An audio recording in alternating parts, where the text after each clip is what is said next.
Komisi Pemberantasan Korupsi kembali melancarkan operasi tangkap tangan terhadap Menteri Kelautan dan Perikanan Edi Prabowo Rabu dini hari. Penangkapan terhadap orang nomor 1 Kementerian Kelautan dan Perikanan ini diduga terkait korupsi atau suap ekspor benih lobster. Kebijakan pelarangan ekspor benih lobster yang diberlakukan semasa Menteri Kelautan dan Perikanan Susi Pujastuti diubah Edi Prabowo sejak 4 Mei 2020 lalu. Kebijakan dibukanya ekspor benih lobster memang salah satu kebijakan yang sempat menuai kontroversi karena sebelumnya dilarang oleh Menteri terdahulu Pujiastuti. Namun di masa Menteri Edi Prabowo, ekspor benih lobster resmi diizinkan melalui Peraturan Menteri Kelautan dan Perikanan Nomor 12 Tahun 2020 tentang pengelolaan lobster, kepiting dan rajungan di wilayah Indonesia. PLT juru bicara KPK Ali Fikri mengatakan, penangkapan Edi terkait kasus dugaan korupsi mengenai proses penetapan calon eksportir benih lobster.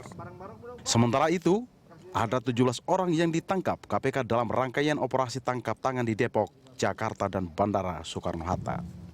KPK juga mengamankan sejumlah barang bukti, termasuk kartu debit ATM yang diduga terkait dengan tindak pidana korupsi.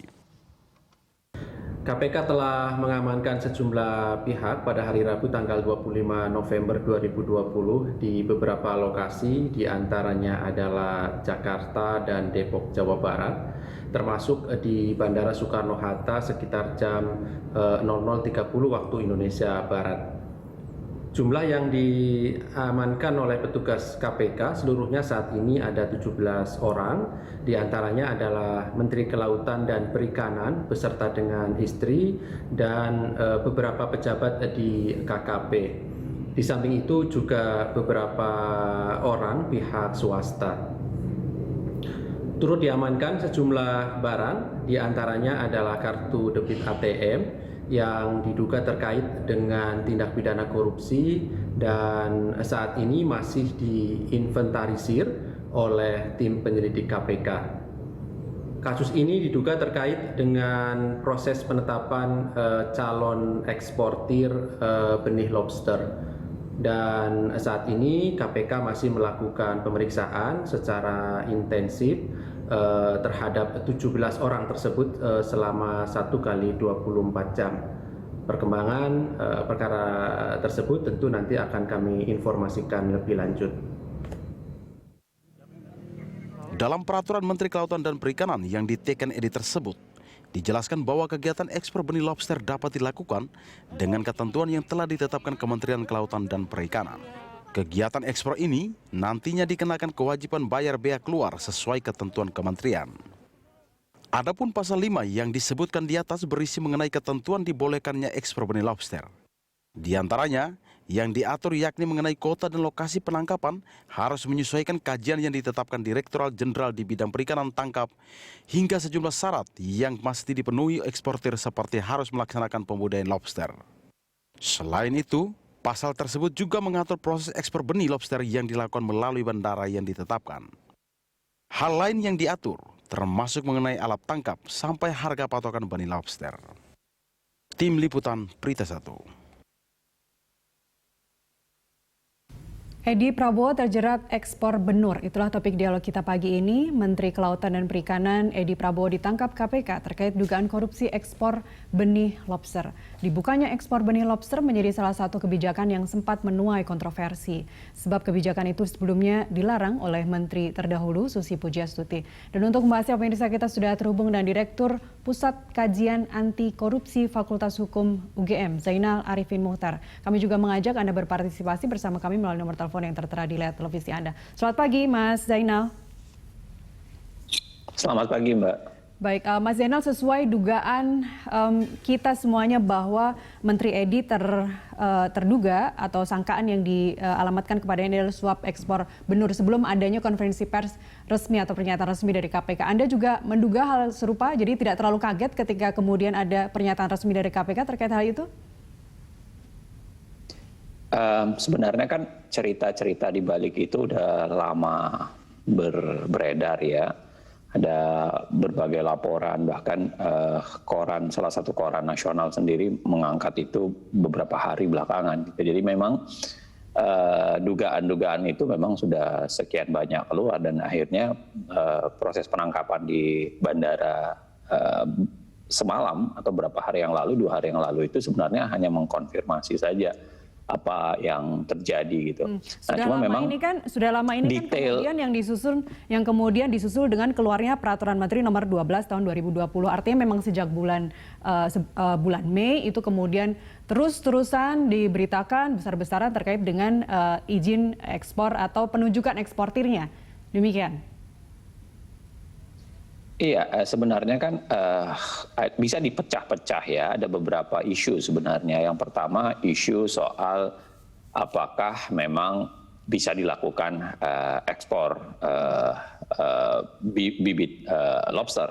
Ya. Itu barangkali bukan wilayah kajian kita. Sebaiknya itu wilayah kajian ekonomi, wilayah kajian ekologi, wilayah kajian ilmu-ilmu yang menarik. Yang kedua adalah soal kebijakan itu sendiri. Kebijakan itu sendiri juga barangkali bisa dinilai karena kebijakan itu bisa dinilai secara cara penyusunannya maupun cara dampaknya gitu. Cara penyusunannya kebijakan itu ya andai kata diambil dalam sebuah proses yang tidak ada masalah, barangkali itu dianggap sebagai sebuah kebijakan yang fair gitu. Tapi kalau kemudian diambil melalui sebuah proses pesanan misalnya atau proses tertentu, itu yang sering disebut dengan korupsi kebijakan. Nah, di ujungnya itu ada dampaknya juga, yaitu kebijakan itu bisa memberikan dampak secara sosial, itu berhasil atau tidak, ataukah bisa memberikan dampak terhadap pejabat yang mengeluarkan itu, lalu kemudian ada proses ucapan terima kasih dan lain-lain sebagainya. Itu yang kemudian kayaknya diancamkan ke Pak Edi pasal 12A 12B. Nah, artinya memang mempelajari kebijakannya itu sendiri menurut saya satu wilayah kajian yang menarik sendiri. Ya. Nah, yang ketiga saya mengatakan bahwa peta keseluruhan ini masih menjadi tanda tanya sebenarnya ya, karena kalau kita baca laporan-laporan yang berkaitan dengan ini itu kan memang sebenarnya wilayah yang terdampaknya itu cukup luas ya, terdampak dari maksud saya kebijakan pengizinan ekspor bibit lobster ini. Wilayahnya itu kan cukup banyak karena melibatkan lintas partai, lalu kemudian lintas perusahaan, ada begitu banyak perusahaan yang mendapatkan dalam tanda kutip monopoli dan lain sebagainya. Nah, tantangan buat KPK tentu saja adalah membongkar itu semua secara baik. Gitu. Tapi penentuan tim untuk menentukan siapa yang berhak mengantongi atau menjadi eksportir untuk benih lobster ini terlepas dari kontroversi kebijakan apakah sebenarnya boleh atau tidak terkait dengan benih lobster diekspor itu.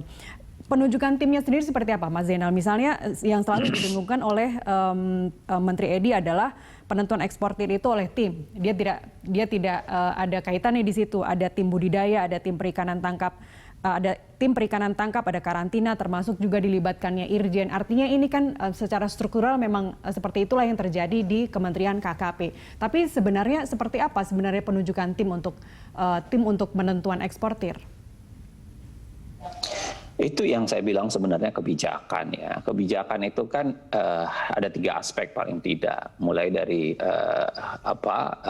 substansi kebijakannya itu sendiri, lalu kemudian kelembagaan atau lembaga-lembaga apa saja yang terlibat di sebuah kebijakan, lalu kemudian personil, orang-orangnya siapa saja yang terlibat di situ. Jadi suatu kebijakan itu adalah konteks luas tentu saja, dan pilihan kebijakan bahwa kebijakan ini dijalankan oleh sebuah proses tim, ya itu adalah sebuah kebijakan, dan timnya itu sendiri kan terdiri ada beberapa staf khusus diantaranya yang kemudian dalam keterangan KPK yang kita baca itu adalah mereka lah yang kemudian menjadi penghubung, makanya 2 diantaranya juga ditetapkan menjadi tersangka walaupun sampai sekarang barangkali belum ditahan atau belum menyerahkan diri.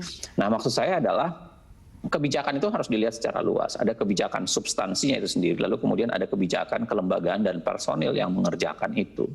Nah, kelihatannya kebijakan adalah sebuah kebijakan kalau kemudian tidak ada masalah di belakangnya ya. Saya masih begini, yang diendus KPK itu adalah di ujungnya, yaitu ketika kebijakan itu sudah dikeluarkan, lalu kemudian ada uang-uang yang kickbacks atau ada kayak penyerahan tertentu ya yang kemudian tidak dilaporkan. Saya sih berpatokan karena KPK menggunakan 12A huruf kecil dan 12B huruf kecil kalau tidak salah.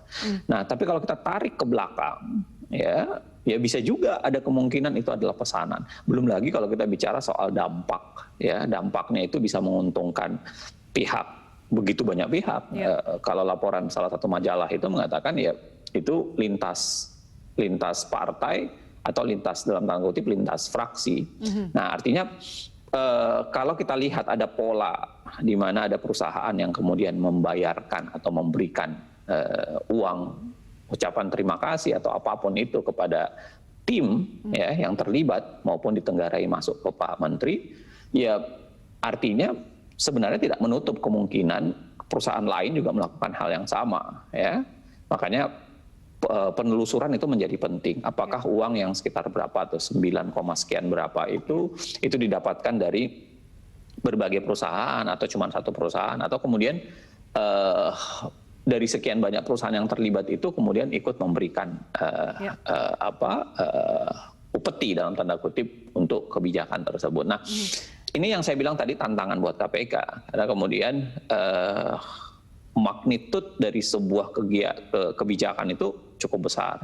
Dan itu sebabnya tadi saya mengatakan kenapa kebijakan itu juga menyasar personil sampai kemudian penyusunannya. Karena saya berharap begini, penyelesaian kasus korupsi itu bukan hanya sekedar mengungkap apa yang terjadi, mencari semua siapa pelaku dan menghukum siapa pelaku, tapi kemudian di ujungnya KPK juga harusnya bisa menyediakan ya bagaimana resep yang cespleng gitu atau resep yang jitu untuk kemudian kejadian serupa tidak terulang lagi kan. Itu namanya alur pemberantasan korupsi yang seharusnya kita bayangkan dari sebuah kerja pemberantasan korupsi. Anda melihat ada unsur pembiaran di sini dari sejak tim dibentuk, kemudian 100 calon eksportir datang menawarkan diri, tapi kemudian yang terpilih adalah beberapa perusahaan yang ada afiliasinya dengan Menteri Edi. Buktinya di awal-awal juga misalnya saja Komisi 4 yang merupakan mitra kerja dari Menteri Kelautan. Beberapa fraksi menolak begitu, artinya tidak setuju dengan adanya ekspor benih ini. Kemudian sikap PBNU dan Muhammadiyah juga menolak. Kemudian juga ekonom senior Prof. Emil Salim juga mengkritik keras. Ombudsman juga mengkritik dan menolak terkait dengan penentuan eksportir itu. Apakah Anda melihat ini ada pembiaran yang dibiarkan sampai akhirnya terbukti sampai akhirnya KPK bisa menciduk dan terjadi sampai sekarang. Tapi jawabannya ditunda dulu. Mas Zainal, kita kembali dialog kita lanjutkan usai jeda pariwara berikut. Pemirsa tetaplah bersama kami.